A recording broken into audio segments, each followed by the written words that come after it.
pretty cool. My dad got me this big, like 10-pound bag of cheese that we put in the locker room. We were like sharing it off on the bus and stuff like that. So it was like, besides just the calls on the line, like being able to develop as a player.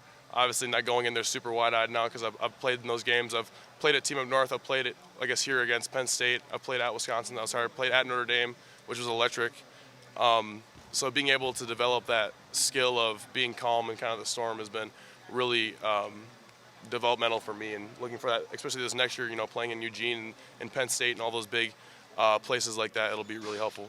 How do you evaluate your season last year? It seemed like it started off okay, and you playing the Cotton Bowl, but did you feel like you were on the trajectory you wanted to be all year? Yeah, and like being as young as I was, it was very hard to kind of understand, because looking at a guy like Luke Whippler, a Jersey guy, big, tough, rugged, I want to be like that, but I'm not that yet.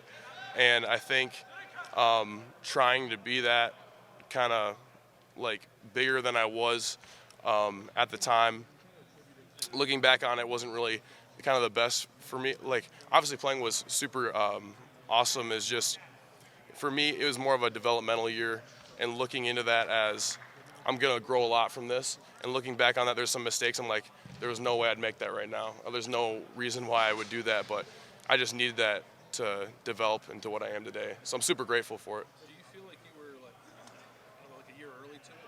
Like, I know everyone wants to play as fast as possible. Mm-hmm. But like, going through it now as a redshirt freshman, basically haven't played before. Yeah. How prepared did you actually feel? In my mind, I felt prepared. Looking back now, you're like, wow, that kid really didn't know anything. But I think just the confidence I had, not only in myself, but like the guys around me, like Donnie and Matt, and leaning on their years of expertise and how much they've gone through has really helped. Because there'd be sometimes I'd be looking at them like, I don't really understand this, and there'd be Donnie or Josh Fryer would help me be like, no, this is what we're looking at. I'm like, okay, that makes a lot more sense now. To help me become kind of the poignant guy for the line and stuff like that, to make those kind of calls that we needed. With Seth here, has there been any conversation about like what guy can play center? Whoever that guy is who's not the center can possibly play guard. Like, is there any switchability between positions for you? Coach Fry always says, that the best five will play. That's regardless of really position, and I don't really have any like here or there when it comes to what position if I can play, I'll be more than happy wherever I'm at. But the best five will play, and I think they've done a really good job facilitating and rolling guys at different positions and stuff like that. So I'm not really sure what they have in store for us, but we'll see towards the end of the spring and then going into the summer, because all that can change as well. Currently, I've been all center. Yep. You mentioned that you're undersized. What's your weight at now? Weighed today at 298. So I'd like to bump that up to 300, like 303 if I could, like a real 303, not drinking Gatorade, trying to get up to 303. But that'd probably be the end goal, to really get in my legs and feel that leverage, going against guys like him. What has the process been like of bulking up since you've gotten here where you are now? I mean, you can ask Hero. He's my roommate. He's been force feeding me kitchen social. But just doing that, drinking whey protein shakes, getting in touch with Kayla, our nutritionist. Her and Zoe are super awesome. They've developed a good plan for us to get up to that weight, because, if you can play heavier and more in your legs, like, why wouldn't you? You're kind of leaving money off the table.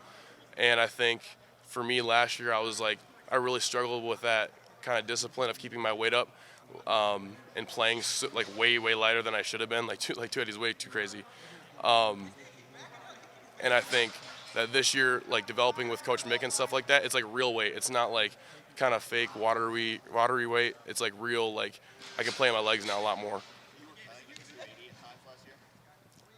When I was really low, that was like at the beginning of the year. But I got it back up, obviously, really fast. The way you're talking, it sounds like last year was basically a trial by fire. Like you were throwing out there. Is that a correct assessment? I don't know if it was that, because I had all that help on the line with me. I wouldn't say it was a trial by fire, but it was definitely a big learning experience, especially for a young guy who went into it not playing a single snap. I remember I was so nervous before the Indiana game. I'm like literally shaking. I'm like tearing up and stuff, because I'm like, oh my God, it's real. And going into it, you think like, I'll put all this work and I should be there. And then, like I said, you go back and you watch the tape this year, and I'm like, what am I doing? So I think it's such a good developmental year for me that I'm so grateful for that experience, and then going into this year, trying to learn off that and learn off what we've learned this spring into the summer. I think it's going to be a really great year. If you look at yourself now from just like a practice or season, and you compare it to run the ball on tape with what you did last year, where do you find yourself the biggest change? Mostly just playing in my height and playing in my leverage.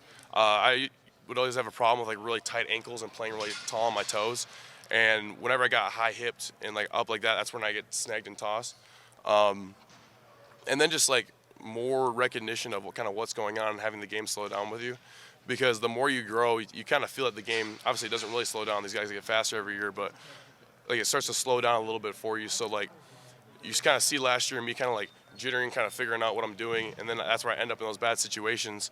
But this year it's with more film study and more study with the coaches and stuff like that. I can find myself in better positions of power and making the right blocks when I need to be.